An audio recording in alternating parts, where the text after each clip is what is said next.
आप सब जनसुराज से जुड़े हुए हैं काफी दिनों से, और मुझे मालूम है कि जब से यहाँ पे संगठन शुरू हुआ तब से यहाँ पर कार्यक्रमों की कमी के कारण बहुत लोगों में उदासीनता आ गई कि यहाँ कुछ काम नहीं हो रहा है, हम कैसे आगे बढ़ेंगे, इसकी चिंता कोई नहीं कर रहा है। जब से पार्टी बनी तब से 2 महीने का समय गुजरा है और पार्टी के नाम पे अब केवल आपका प्रदेश अध्यक्ष ही है, बाकी सब लोग अभी चुने जाने बाकी हैं। लेकिन संगठन तो बहुत पहले बन चुका है और संगठन को मजबूत करना हम सबका प्रथम कर्तव्य है।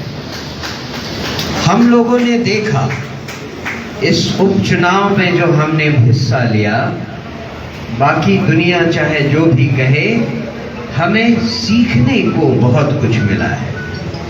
और उसमें एक सीख ये भी थी कि अगर हमने पार्टी संगठन को मजबूत नहीं किया तो हम चाहे ऊपर कितना भी हल्ला मचा लें, हमारा समर्थन वोट में कन्वर्ट नहीं होता है। अगर हम अपने समर्थन को वोट में बदलना चाहते हैं तो हमारे लिए निचले स्तर पर जो कार्यकर्ता हैं उन पर पूरा ध्यान रखना जरूरी है।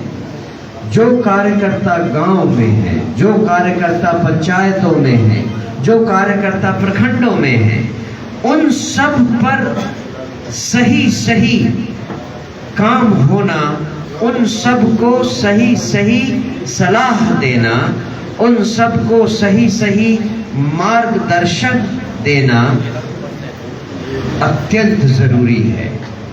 और ये काम प्रदेश अध्यक्ष अपने हाथों में ले, वही सबसे अच्छा होगा।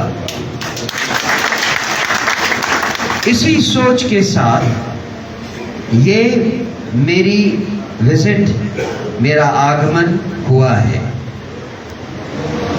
मेरा सौभाग्य है कि मेरे साथ अभी सुरेंद्र मोहन यादव जी हैं। अन्यथा चूंकि ये बहुत जल्दी ये काम शुरू हुआ, इसीलिए जो हम दोनों की एक टीम है उसी के साथ और भी नेतागण साथ रहेंगे। तो जहां तक आपके साथ संवाद का विषय है और जो चीजें मैंने आपके कुछ लोगों से सुनी, उस पर मैं कुछ आपसे निवेदन करना चाहूंगा। सबसे पहली बात, हम जनसुराजी हैं, इस बात की घोषणा दुनिया के सामने ताल ठोक कर करने की जरूरत है। दुकान पे, अपने वाहन पे, चाहे वो 2 चक्का हो, ये 4 चक्का हो, उस सब पे जनसुराज का ठप्पा लगा होना चाहिए। जनसुराज समिति के मेंबर होने के नाते मैं ये एक टास्क आपको देता हूं। अगली बार जब मैं यहां आऊं तो आप केवल हमें ये बताएं कि मैंने ये काम पूरा कर लिया है। सब जगह जनसुराज परिलक्षित होता है, पहली बात। दूसरी बात, हर आदमी, हर सदस्य, हर औरत ये संकल्प ले, हर महीने कम से कम 10 नए सदस्य वो बनाएगा। ऐसा सदस्य जो जनसुराज के सिद्धांतों से पूरी तरह अपने आप को सराबोर कर चुका है या कर चुकी है।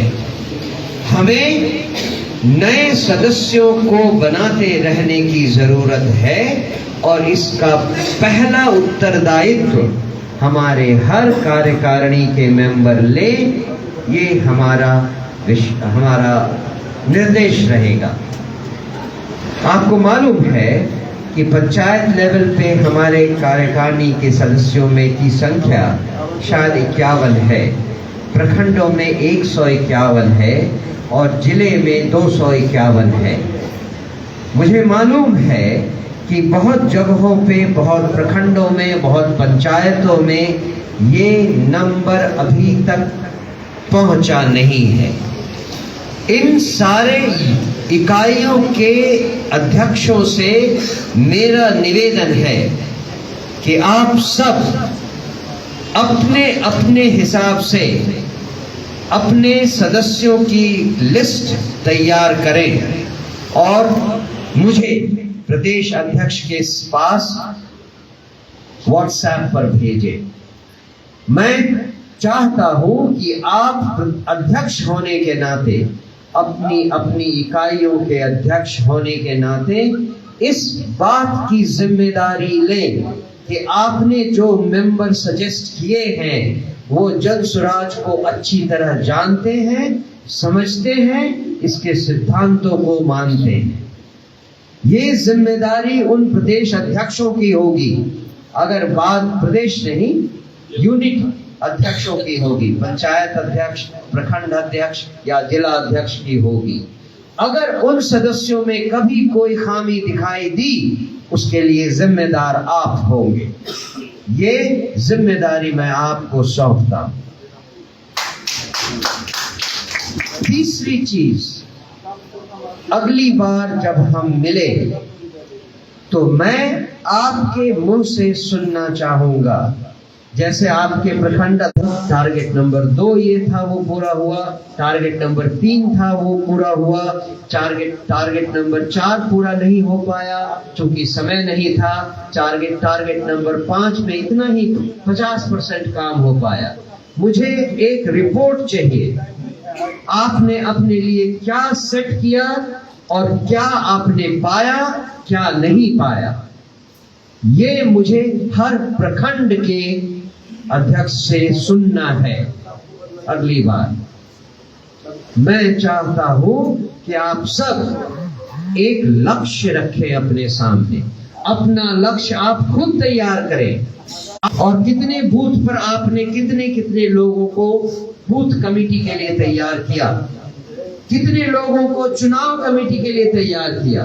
आपकी चुनाव कमेटी क्या है, कितने लोग जानते हैं कि उनका क्या काम है। बूथ कमेटी के लोग कितने लोग नहीं करें। आपकी बातों से तो कुछ होगा नहीं। आप इनके खिलाफ बोलेंगे, ये इनके खिलाफ बोलेंगे, ये इनके खिलाफ बोलेंगे। ऐसी तो कोई संगठन चलती नहीं है। संगठन में आपको एक कार्य दिया जाता है, आपको एक जिम्मेदारी दी जाती है और एक समय दिया जाता है। उस समय में आपने वो कार्य किया या नहीं किया, ये इम्पोर्टेंट हो जाता है। और इस बात को ध्यान रखना, आज से अपनी गांठ बांध लीजिए। हम पिछले साल, 1.5 साल, पता नहीं कितने दिन थे जिसमें हमारा संगठन बहुत एक्टिव नहीं था, ये मुझे मालूम है। उसके अपने कारण थे, उन कारणों पर हमें अभी जाना जरूरी नहीं है। कहते हैं कि past is a history, future is a mystery, present is the gift which we should utilize. एक और भी चीज कहते हैं, गलती करना प्रकृति है। To err is human. गलती करना प्रकृति है, गलती को मानना संस्कृति है। अगर आपने अपनी गलती को माना तो ये आपकी सुसंस्कृत होने का संदेश है। लेकिन अगर आपने अपनी गलती को सुधारा, वही असली प्रगति है। तो अगर आप अपनी गलती को मानकर सुधार लेते हैं, तभी हम प्रगति की राह पर, विकास की राह पर चल सकते हैं। तो जहां तक हमारा संदेश था आपके लिए, वो तो खत्म हुआ। केवल 3 पॉइंट है। मुझे पूरा भरोसा है कि आप सब